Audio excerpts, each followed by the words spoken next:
Once you have generated any render, you can go into the render tab here and go into the gallery option where you can see all the rendered images.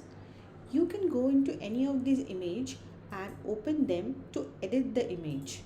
So if you click on the same, then the post-processing modal opens up, wherein you can change the lighting settings, the details and color of the particular image that you have rendered. For example, if you want to increase the brightness, let's say, then you can see that there is a before and after option here. So the lighting settings can be changed accordingly. You can change brightness higher or lower by toggling on the option here. You can select the particular ball and move it front to increase the brightness and behind to decrease the lightness. Similarly, you can work with contrast as well. If you want to increase the contrast in a particular render, then you can work with the same. You can also change the sharpness of the image. So you can see now that the sharpness of the image gets changed accordingly. The temperature and saturation in terms of color is also something that you can work with. As you can see now, the temperature is increasing or decreasing, and even the saturation here you can work with.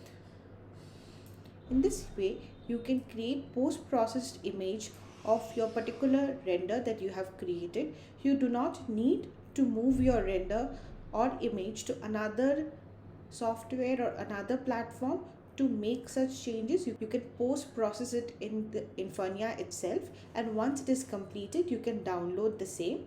And when you click on download, a download is triggered and you can see the image is downloaded in JPG format. And similarly, this is the image that we had taken, for example. And similarly, if you are not satisfied with the output that is created, you can reset it also. When you click on reset, it goes back to the original JPEG image and you can start making change on this again. Now let's understand what each of the properties do here. If you look at brightness and increase it, you can see that the overall brightness of the image increases. Like you can see, the overall brightness is increasing as I am moving the slider forward. And if I move it backwards, then the overall brightness of the image decreases. However, contrast is a difference between the bright and dark areas of a particular image. So if I set the brightness to the optimum level required and I change the contrast, then you can see that the difference between the bright and dark areas is what the contrast controls. Next, the details, which is the sharpness of the details, and if you keep increasing it, then the sharpness of all the details that are available in the image will keep increasing. Like for example, you can look at this plates here and you can see that if I increase it, the details in the plate increases abnormally, and if I decrease it, then it will become softer. So you can see this is the sharpness level. Then comes your color. Temperature, when you move the slider front, it becomes more warm in nature, and if you move it backward, it becomes more cooler in nature.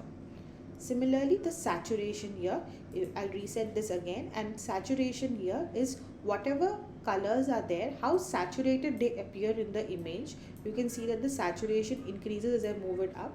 You can see this redness here, and if I move it back, then the saturation will decrease accordingly of the colors that are popping in the image.